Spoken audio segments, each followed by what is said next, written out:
नमस्कार जय जगन्नाथ शुभ सकाळ। आज हूँ सेप्टेम्बर 4 तारिख गुरुवार। प्रथम खबर भारत में रहीपारे पड़ोशी देशर संख्यालघु शरणार्थी बड़ घोषणा करिसेंति केंद्र सरकार। धार्मिक निर्यातनार शिकार होई भारत में शरण नेथिबा अफगानिस्तान बांग्लादेश एवं पाकिस्तान संख्यालघु संप्रदायर लोकंकु बड़ आश्वस्ति प्रदान करिसेंति केंद्र सरकार। गृह मंत्रालय एक निर्देशालय में कहुଯାଇଛି जे हिंदू सिख बौद्ध जैन फारसी एवं ख्रीष्टान संप्रदायर जो लोक मैंने 2024 डिसेम्बर 31 सुधा भारत आसिछंती सेमानंकु पासपोर्ट किंबा अन्य ट्रैवल डॉक्यूमेंट बिना देश में रहिबा पई अनुमति मिलिबो। केंद्र सरकार यह आदेश इमिग्रेशन एवं फॉरेंस एक्ट 2025 अनुसार जारी करछंती। एहा अधीन रे से लोकमानकु आश्वस्ति मिलिबो जे माने वैध पासपोर्ट एवं बिना वीसा रे भारत आसिछंती। परवर्ती खबर रोकिबो जीवन जिंदाबाद। रोकिबो जीवन जिंदाबाद सरकार आरंभ करने को जाउछंती सचेतना कार्यक्रम। आसंता 10 तारिख रु कार्यक्रम विभिन्न जिले में कराजिबो। एने लोकसभा भवन में बड़ बैठक होईछि। उच्च शिक्षा मंत्री सूर्यवंशी सूरज को अध्यक्षतार बैठक आलोचना करा जायछि। एथिरे मुख्य शासन सचिव पुलिस डीजी उच्च शिक्षा विभाग सचिव और विभिन्न अधिकारी उपस्थित रहिथिले। अभिनेता सब्यसाची मिश्र और संगीत निर्देशक प्रेमानंद उपस्थित रहिथिले। रोकिबाकु जिला हेडक्वार्टर कार्यक्रम कराजिबो। एथिरे कॉलेज स्कूल छात्र छात्री और युववर्ग सामिल रहिबे। 70 रु अधिक कलाकार एथिरे सामिल हेबे। महिला शिशु विकास विभाग गृह उच्च शिक्षा विभाग पक्षरु आयोजित हेबो। परवर्ती खबर दबदबा देखाइले जिनपिंग। इतिहास रे चीन प्रथम थर लागि कला सर्वबृहत सामरिक परे सारा विश्व को चीन देखाइला दबदबा। परेड रे प्रदर्शित होइछि अधिकांश शक्तिशाली अस्त्र। एहा सह राष्ट्रपति सी जिनपिंग निजको जने शक्तिशाली शासक भाव निजको उपस्थापित करछंती। जापान रो परास्त सह द्वितीय विश्वयुद्ध अंत हेबार 80तम वार्षिकी अवसर रे चीन राष्ट्रपति देखाइछंती शक्ति। केवल एतिकी नुहे रूस राष्ट्रपति व्लादिमीर पुतिन और उत्तर कोरिया नेता किम जोंग उन को गहन रे करिछंती सामरिक परेड। परवर्ती खबर पंजाब रे समस्त शिक्षानुष्ठान छुट्टी घोषणा। देश में निरंतर प्रबल वर्षा जो अनेक राज्य में परिस्थिति अत्यंत गंभीर। पंजाब जम्मू एवं काश्मीर हिमाचल प्रदेश एवं उत्तराखंड रे बन्या जो परिस्थिति जटिल रही। पंजाब रो समस्त 23 जिलार 1400 अधिक गाँ बन्या द्वारा प्रभावित होइछि। राज्यर परिस्थिति को देखि पंजाब सरकार समग्र राज्य को विपर्यय प्रभावित घोषणा करिसंती। पंजाब रो मंत्री हरजोत सिंह बइंस सोशल मीडिया रे एक पोस्ट माध्यम रे सूचना दैछंती। राज्यर समस्त स्कूल कॉलेज विश्वविद्यालय समेत समस्त शिक्षानुष्ठान सेप्टेम्बर 7 पर्यंत बंद रहिबो। परवर्ती खबर पुणी व्यापिलाणी की बार्ड फ्लू मलेनी 300 रु अधिक कुकुड़ा। पुणी थरे व्यापिलाणी की बार्ड फ्लू जगतसिंहपुर जिला मखी अंचल रे देखिबाकू मिलिछि कुकुड़ा मड़क। एक फार्म रे 300 रु अधिक कुकुड़ा मरि जाइछंती। केउ कारण पई कुकुड़ा मड़क घटिला ता स्पष्ट होई पारि नाही, तो एहाकू बार्ड फ्लू बोली आशंका करा जाउछि। फार्म मालिक एने प्राणी विभाग अधिकारी को अवगत कराइछंती। विभागीय अधिकारी आसी नमूना संग्रह करबा परे जणा पड़िबो केउ कारण पई एभली परिस्थिति होइछि। परवर्ती खबर बुमेरांग साब्यस्त होला ट्रम्प को टैरिफ आउरी सस्ता रे तेल दब रूसिया। भारत और रूसिया मध्य तैल कारोबार को बंद करबा पई टैरिफ लगाइतिले अमेरिकार राष्ट्रपति। हेले डोनाल्ड ट्रम्प को पई एहा बुमेरांग साब्यस्त होइछि। भारत पछको हटिबा परिवर्ते रूसिया ठारू आउरी अधिक अशोधित तैल किनिबा पई प्रस्तुत हेउछि, कारण एबे मस्को अधिक रिहाती प्रदान करुछि। ब्लूमबर्ग रिपोर्ट अनुसार रूसिया यूराल्स अशोधित तैल वर्तमान भारत को गत वर्ष सेप्टेम्बर शेष एवं अक्टोबर तुलन में $3 ରୁ $4 कम दर में मिलुछि। परवर्ती खबर आरंभ है जीएसटी परिषद बैठक कमिब 175 सामग्री टिकस हार। नुआ दिल्ली आरंभ होउछि जीएसटी परिषद 56तम बैठक। सेप्टेम्बर 3 एवं 4 2 दिन धरी अनुष्ठित हेबाकु थिबा ए बैठक उपरे सारा देशर नजर रहिछि। भारत उपरे अमेरिका 50% टैरिफ लगाइतिबा परिप्रेक्षी रे ए बैठक बहु गुरुत्व करुछि। निकट अतीत रे जीएसटी मंत्री परिषद बैठक रे जीएसटी रो 4टी वर्ग मध्यरु 12% और 28% टिकस उच्छेद सहित अत्याधिक विलासपूर्ण सामग्री उपरे 40% पर्यंत टिकस लागू निमंते प्रस्ताव रहितिला। आज बैठक रे संक्रांत रे आलोचना होई पारे। परवर्ती खबर धरा पड़िले 16 जन हार्डकोर माओवादी। सुरक्षा कर्मी का ऑपरेशन समय धरा पड़िछंती 16 जन हार्डकोर माओवादी। मालकानगिरी छत्तीसगढ़ सीमांत बीजापुर जिलार 3टी भिन्न भिन्न जंगल जवान माने 16 जन माओवादी को धरिबारे सफल होइछंती। खबर अनुसार सुरक्षा कर्मी पक्षरु मालकानगिरी सीमांत छत्तीसगढ़ गांगालुरु बासागुड़ा जंगल सर्च ऑपरेशन चलीछि। एसटीएफ डीआरजी एवं सीआरपीएफ जवान पक्षरु मिलित भाव में कम्बिंग ऑपरेशन समय 16 जन माओवादी गिरफ होइतिबा सूचना दैछंती बीजापुर एसपी। परवर्ती खबर चिन्नास्वामी दला चकटा प्रथम थर पई सामना को आसिला विराट कोहली प्रतिक्रिया। चिन्नास्वामी स्टाडियम रे घटितिबा दला चकटा ଘଟଣାରେ ପ୍ରଥମ ଥର ପାଇଁ ପ୍ରତିକ୍ରିୟା ରଖିଛନ୍ତି ଷ୍ଟାର ବ୍ୟାଟ୍ସମ୍ୟାନ ବିରାଟ କୋହଲି। ଏହି ଘଟଣାରେ 11 ଜଣ ଲୋକଙ୍କର ମୃତ୍ୟୁ ଘଟିଥିବା ବେଳେ ଅନେକ ଲୋକ ଆହତ ହୋଇଥିଲେ। ଆଉ ଏହି ସମୟରେ ଆରସିବି ଟିମ୍ ଷ୍ଟାଡିୟମ ଭିତରେ ଆଇପିଏଲ ଚାମ୍ପିୟନ ହେବାର ସେଲିବ୍ରେସନ କରୁଥିଲା। ତେବେ ଏହାର ଦୀର୍ଘ ସମୟ ପରେ ଏହି ଘଟଣାକୁ ନେଇ ବିରାଟ କୋହଲିଙ୍କ ବୟାନ ସାମ୍ନାକୁ ଆସିଲା। ସୋସିଆଲ ମିଡିଆ ପ୍ଲାଟଫର୍ମରେ ଆରସିବି ବିରାଟ କୋହଲିଙ୍କ ବୟାନ ସାମ୍ନାକୁ ଆଣିଛି। ଏହି ଘଟଣାରେ ବିରାଟ କୋହଲି ଜୀବନ ହାରିଥିବା ଲୋକଙ୍କୁ ଶ୍ରଦ୍ଧାଞ୍ଜଳି ଦେବା ସହିତ ଆହତ ହୋଇଥିବା ଲୋକଙ୍କ ପାଇଁ ଦୁଃଖ ପ୍ରକାଶ କରିଛନ୍ତି। ଏହା ସହ ଆଗାମୀ ଦିନରେ ଏଥିପ୍ରତି ସାବଧାନ ରହିବା ପାଇଁ ମଧ୍ୟ ସେ କହିଛନ୍ତି। ପରବର୍ତ୍ତୀ ଖବର ଭୂପିନ୍ଦରଙ୍କ ତେରଛା ବାଣ ବିଜେଡିକୁ ନିଜ ଷ୍ଟାଣ୍ଡ କ୍ଲିୟର କରିବା ପାଇଁ ପରାମର୍ଶ। ମୋ ପାଇଁ ଲୋକ ହିଁ ଶ୍ରେଷ୍ଠ ଦଳ ନୁହେଁ, ମୋର ଭବିଷ୍ୟତ କଣ ହେବ ତାହା ଲୋକ ନିଷ୍ପତ୍ତି ନେବେ। ଲୋକେ ମତେ କହୁଛନ୍ତି ଆପଣ ଆମ ନେତା, ଆପଣ ଯେଉଁ ଚିହ୍ନରେ ଛିଡା ହେବେ ଆମେ ଆପଣଙ୍କ ସହ ରହିବୁ ବୋଲି ବରିଷ୍ଠ ବିଜେଡି ନେତା ଭୂପିନ୍ଦର ସିଂ ବିସ୍ଫୋରକ ମନ୍ତବ୍ୟ ଦେଇଛନ୍ତି। ଏପରି ମନ୍ତବ୍ୟ ଦେଇ ସେ ତେରଛା ବାଣ ମାରିଥିବା ରାଜ୍ୟ ରାଜନୈତିକ ମହଲରେ ଚର୍ଚ୍ଚା ଆରମ୍ଭ ହୋଇଛି। ଏପରି ମନ୍ତବ୍ୟ ଦେଇ ସେ ତେରଛା ବାଣ ମାରିଥିବା ରାଜ୍ୟ ରାଜନୈତିକ ମହଲରେ ଚର୍ଚ୍ଚା ହେବା ଆରମ୍ଭ କରିଛି। କଂଗ୍ରେସର ଭବିଷ୍ୟତ ଦେଶରେ ଓ ରାଜ୍ୟରେ ବଢୁଛି। ରାଜ୍ୟରେ ବିଜେଡି ଯଦି ଠିକ ଭାବରେ ମୁଖ୍ୟ ବିରୋଧୀ ଦଳର ଭୂମିକା ନ ନେବ ତେବେ କଂଗ୍ରେସ ଆହୁରି ଆଗକୁ ବଢିବ।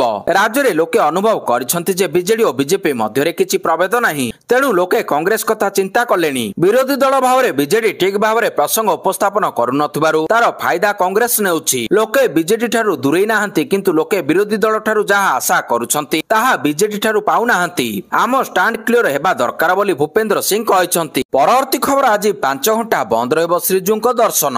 ଆଜି ଭାଦ୍ରବ ଶୁକ୍ଳ ଦ୍ୱାଦଶ ତିଥିରେ ବାମନ ଜନ୍ମ ନୀତି ପାଇଁ ଶ୍ରୀଜୀଉଙ୍କ ଦର୍ଶନ ସର୍ବସାଧାରଣ ପାଇଁ ସନ୍ଧ୍ୟା 5ଟାରୁ ରାତି 10ଟା ପର୍ଯ୍ୟନ୍ତ 5 ଘଣ୍ଟା ବନ୍ଦ ରହିବ। ଭକ୍ତମାନେ ଏହି ସମୟ ମଧ୍ୟରେ ପ୍ରଭୁଙ୍କୁ ଦର୍ଶନ କରିପାରିବେ ନାହିଁ। ଅନ୍ୟପଟେ ଶ୍ରୀମନ୍ଦିରରେ ଭକ୍ତମାନଙ୍କ ପାଇଁ ଧାଡି ଦର୍ଶନ ବ୍ୟବସ୍ଥା ପ୍ରବର୍ତ୍ତନ କରାଯିବ। ପରବର୍ତ୍ତୀ ଖବର ଦିନିକିଆରେ 1 ନମ୍ବର ଅଲରାଉଣ୍ଡର ହେଲେ ସିକନ୍ଦର ରାଜା। ଟି20ରେ ହାର୍ଦ୍ଦିକ ସ୍ଥାନ ବିପଦରେ। ଜିମ୍ବାବେର ଅଭିଜ୍ଞ କ୍ରିକେଟର ସିକନ୍ଦର ରାଜା ଆଇସିସିର 1 ଦିବସୀୟ ଅଲରାଉଣ୍ଡର ରାଙ୍କିଙ୍ଗରେ ପ୍ରଥମ ସ୍ଥାନକୁ ଆସିଛନ୍ତି। ସିକନ୍ଦର ଶ୍ରୀଲଙ୍କା ବିପକ୍ଷରେ ଖେଳାଯାଇଥିବା 1 ଦିବସୀୟ ସିରିଜରେ ଚମତ୍କାର ପ୍ରଦର୍ଶନ କରିଥିଲେ, ଯାହା ଯୋଗୁଁ ସେ ଏହି ତାଲିକାରେ ଶୀର୍ଷରେ ପହଞ୍ଚିଛନ୍ତି। ସେହି ସମୟରେ ଆଇସିସିର ଟି20 ଅଲରାଉଣ୍ଡର ରାଙ୍କିଙ୍ଗର ତାଲିକାରେ ହାର୍ଦ୍ଦିକ ପାଣ୍ଡ୍ୟାଙ୍କ ନମ୍ବର 1 ସ୍ଥାନ ବର୍ତ୍ତମାନ ବିପଦରେ ପଡିଛି, କାରଣ ଆଫଗାନିସ୍ତାନର ମହମ୍ମଦ ନବୀ ଏବେ ତାଲିକାର ନମ୍ବର 2 କୁ ଆସିଯାଇଛନ୍ତି। ପରବର୍ତ୍ତୀ ଖବର 33 ଲକ୍ଷ ଘୋଷିତ 20 ମାଓବାଦୀଙ୍କ ଆତ୍ମସମର୍ପଣ। ସୀମାନ୍ତ ଛତିଶଗଡ଼ ସୁକମା ଜିଲ୍ଲା ପୋଲିସ ନିକଟରେ 20 ଜଣ ଦୁର୍ଦ୍ଦାନ୍ତ ନକ୍ସଲ ଆତ୍ମସମର୍ପଣ କରିଛନ୍ତି।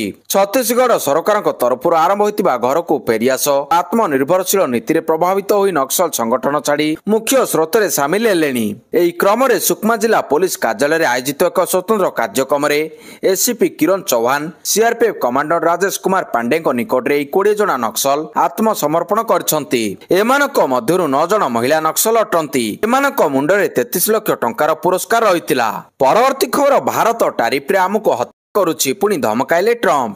ଆମେରିକା ରାଷ୍ଟ୍ରପତି ଡୋନାଲ୍ଡ ଟ୍ରମ୍ପ ଭାରତକୁ ବାରମ୍ବାର ବାଣିଜ୍ୟ ଚୁକ୍ତି ପାଇଁ ଧମକାଇବା ନୀତି ଉପରେ ଜୋର ଦେଉଛନ୍ତି। ସେ ଭାରତକୁ ବିଶ୍ୱର ସବୁଠାରୁ ଅଧିକ ଟାରିଫ ଯୁକ୍ତ ଦେଶ କହିଛନ୍ତି। ଏଥିସହ ନୂଆଦିଲ୍ଲୀ କୌଣସି ଟାରିଫ ଲାଗୁ ନ କରିବାର ପ୍ରସ୍ତାବ ଦେଇଛି ବୋଲି ପୁନରାବୃତ୍ତି କରିଛନ୍ତି। ଟ୍ରମ୍ପ କହିଛନ୍ତି ଯେ ଭାରତ, ଚାଇନା ଓ ବ୍ରାଜିଲ ଭଳି ଦେଶଗୁଡ଼ିକ ଆମକୁ ଟାରିଫରେ କରୁଛନ୍ତି। ପରବର୍ତ୍ତୀ ଖବର ମନ୍ତ୍ରୀଙ୍କ ବଡ ଘୋଷଣା, 20 ପୂର୍ବରୁ ସରିବ ରାସ୍ତା କାମ। ଆଗକୁ ଦୁର୍ଗା ପୂଜା ନେଇ ପ୍ରସ୍ତୁତି ଆରମ୍ଭ ହୋଇଯାଇଥିବା ବେଳେ ପୂଜା ପୂର୍ବରୁ ସମସ୍ତ ସହରାଞ୍ଚଳ ରାସ୍ତା ମରାମତି ହେବ ବୋଲି ପୂର୍ତ୍ତ ବିଭାଗ ମନ୍ତ୍ରୀ ପୃଥ୍ୱୀରାଜ ହରିଚନ୍ଦନ ବୁଧବାର ଗଣମାଧ୍ୟମକୁ ସୂଚନା ଦେଇଛନ୍ତି। ଏପରିକି 20 ତାରିଖ ପୂର୍ବରୁ ଟ୍ୱିନ୍ ସିଟି ସମେତ ସବୁ ସହରାଞ୍ଚଳ ରାସ୍ତା ମରାମତି ହେବ ବୋଲି ମନ୍ତ୍ରୀ କହିଛନ୍ତି। ଆସନ୍ତା 6ରେ ଇଆଇସିଙ୍କ ଅଫିସରେ ସମନ୍ୱୟ ବୈଠକ ବସିବ। ଏଥିରେ ବିଭାଗୀୟ ମନ୍ତ୍ରୀ, ବିଧାୟକ, ମେୟର ଉପସ୍ଥିତ ରହିବେ ବୋଲି ସୂଚନା ମିଳିଛି। ପରବର୍ତ୍ତୀ ଖବର ଏଣିକି ମୋବାଇଲ ଆପ୍ରେ ବାୟୋମେଟ୍ରିକ ଉପସ୍ଥାପନ ବାଧ୍ୟତାମୂଳକ। ମୋବାଇଲ ଆପ୍ରେ ବାୟୋମେଟ୍ରିକ ଉପସ୍ଥାପନ ବାଧ୍ୟତାମୂଳକ ରହିଛି। ଏନେଇ 1 ସେପ୍ଟେମ୍ବର ଠାରୁ ସାମାଜିକ ସୁରକ୍ଷା ଓ ଭିନ୍ନକ୍ଷମ ସଶକ୍ତିକରଣ ବିଭାଗ ନିର୍ଦ୍ଦେଶ ଜାରି କରିଛି। ସମସ୍ତ କର୍ମଚାରୀ ମୋବାଇଲ ଆପ୍ ମାଧ୍ୟମରେ ଉପସ୍ଥାପନ ଦେବେ। ଆପ୍ରୁ ଅନୁପସ୍ଥିତି ବିବରଣୀ ଆଧାରରେ ପରବର୍ତ୍ତୀ ଦରମା ମିଳିବ। ଲଗ୍ଇନ୍ ଲଗ୍ଆଉଟ୍ ସମସ୍ୟା ହେଲେ ରିପୋର୍ଟ କରିବାକୁ ହେବ। ଅଫିସରେ କର୍ମଚାରୀଙ୍କ ଉପସ୍ଥାପନରେ ସ୍ୱଚ୍ଛତା ପାଇଁ ବିଭାଗ ପକ୍ଷରୁ ଆପ୍ର ବ୍ୟବହାର କରାଯାଉଛି ବୋଲି କୁହାଯାଉଛି। ପରବର୍ତ୍ତୀ ଖବର ସହଜ ହେବ ଜଗା ଦର୍ଶନ। ପ୍ରାୟ ବର୍ଷେ ପରେ ପୁରୀରେ ବସିଛି ଶ୍ରୀମନ୍ଦିର ପରିଚାଳନା କମିଟି ବୈଠକ। ନାଟ ମଣ୍ଡପରେ ପ୍ରସ୍ତାବିତ ଧାଡି ଦର୍ଶନକୁ ଅନୁମୋଦନ ଦେଇଛି କମିଟି। ଧାଡି ଦର୍ଶନ ପାଇଁ ଗଠିତ ହୋଇଛି ସବ୍ କମିଟି। ଏହି ସବ୍ କମିଟି ଧାଡି ଦର୍ଶନ ବ୍ୟବସ୍ଥାର ସମୀକ୍ଷା କରିବେ। ପ୍ରଥମେ ପରୀକ୍ଷାମୂଳକ ଭାବରେ ଧାଡି ଦର୍ଶନ ବ୍ୟବସ୍ଥା ଲାଗୁ ହେବ। ନାଟ ମଣ୍ଡପରେ ଶୀତତାପ ନିୟନ୍ତ୍ରିତ ବ୍ୟବସ୍ଥା ପାଇଁ ମଧ୍ୟ ଏଏସ୍ଆଇ ଅନୁମତି ଦେଇଛି। ଏନେଇ ଖୁବ୍ ଶୀଘ୍ର ମାର୍ଗଦର୍ଶିକା ପ୍ରସ୍ତୁତ ହେବ। ସେହିଭଳି ଦିବ୍ୟାଙ୍ଗଙ୍କ ପାଇଁ ଉତ୍ତର ଦ୍ୱାରରେ ପ୍ରସ୍ତୁତ ହୋଇଛି ରାମ୍ପ। ନାଟ ମଣ୍ଡପ ଧାଡି ଦର୍ଶନ ପରେ ଦିବ୍ୟାଙ୍ଗ, ବରିଷ୍ଠ ଶିଶୁ, ମହିଳାଙ୍କ ପାଇଁ ରହିବ ସ୍ୱତନ୍ତ୍ର ବ୍ୟବସ୍ଥା। प्रथम श्रीमंदिर परिचालना कमिटी गठित होईछि 14 सब कमिटी। परवर्ती खबर दिल्ली गले मनमोहन। बुधवार दिल्ली गस्तरे जाइछन्ति भाजपा राज्य सभापति मनमोहन सामल। किछि केंद्रीय नेतांको भेटिबा नै कार्यक्रम रहितिबा सूचनारु जणा पड़िछि। तेबे मुख्यमंत्री दिल्ली गस्त थिबा बेले सभापतिको एई गस्तको नै राजनीतिक महल रे जोरदार चर्चा हेउछि। एई राज्य कमिटी बोर्ड निगम नै बड़ आलोचना हेबो बोली अनुमान करा जाउछि। परवर्ती खबर कमिला जीएसटी। बसिथिबा जीएसटी काउंसिल बैठक रे बड़ निष्पत्ति निया जाइछि। एई क्रम रे आ 4टी स्लैब नुहे बरं 2टी स्लैब रे कर आदाय करा जिवो। केवल 5% 18% स्लैब लागू हेबो। 12 और 28% स्लैब बंद करा जाइछि। सेप्टेम्बर 22 तारिखरु लागू हेबो नुआ स्लैब। सूत्र सूचना मुताबक स्वास्थ्य और जीवन बीमा उपरे जीएसटी लागिबो नाही। उपभोग सामग्री को 40% स्लैब रे रखा जाइछि। एबे अधिकांश सामग्री उपरे 5 रु 18% टैक्स लागिबो। यह औपचारिक भाव में घोषणा होई नाही। सेबडे सीतारमण कहिसंती प्रत्येक राज्यर अर्थमंत्री जीएसटी समीकरण को पुनः समर्थन करिसंती। काउंसिल 12% और 28% टिकस स्लैब को रद्द करी 2 टिकस गठन 5% 18% मंजूर करिछि।